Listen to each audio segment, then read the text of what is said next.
Spesso si tende a non parlare di determinate azioni obbrobriose e tragiche che hanno caratterizzato alcune delle pagine più nere della storia, soprattutto se riguardano quella moderna.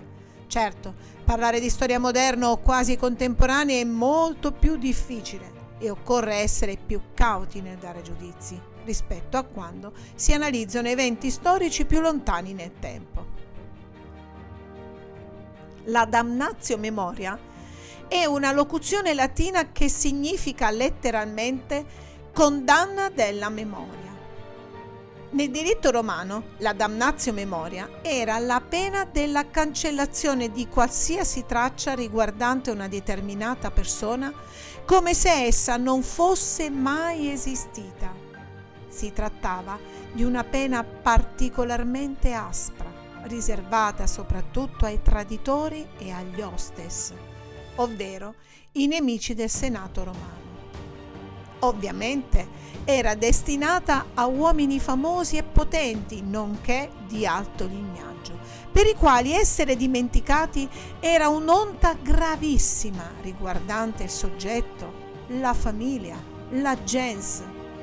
Il rimanere nei ricordi delle persone era per i romani una specie di immortalità, per cui chi poteva si faceva immortalare nelle statue, nelle epigrafi e nei nomi dei templi a loro dedicati, o delle strade, dei ponti, degli edifici da loro ordinati, talvolta anche a proprie spese.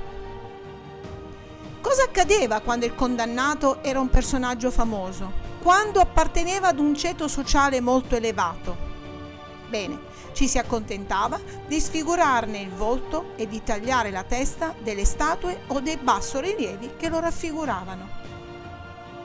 I personaggi famosi che subirono la damnatio memoriae furono Messalina, Nerone, Domiziano e Commodo, al quale però poi fu revocata. Generalmente si prevedevano l'eliminazione delle immagini su statue, fregi, monete, eccetera, l'erasione del nome proprio nelle iscrizioni, l'annullamento degli atti, la distruzione della casa e il divieto per i membri della famiglia di portare il lutto e perpetuare il nome personale e il cognome. Quindi non bisogna mai dimenticare è controproducente. Piuttosto è necessario ricordare, fissare, studiare gli avvenimenti storici e affidarne la memoria ai posteri.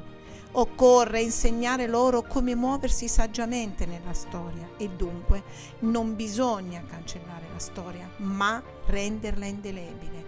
Se non si conosce la storia, si è destinati a ripeterla.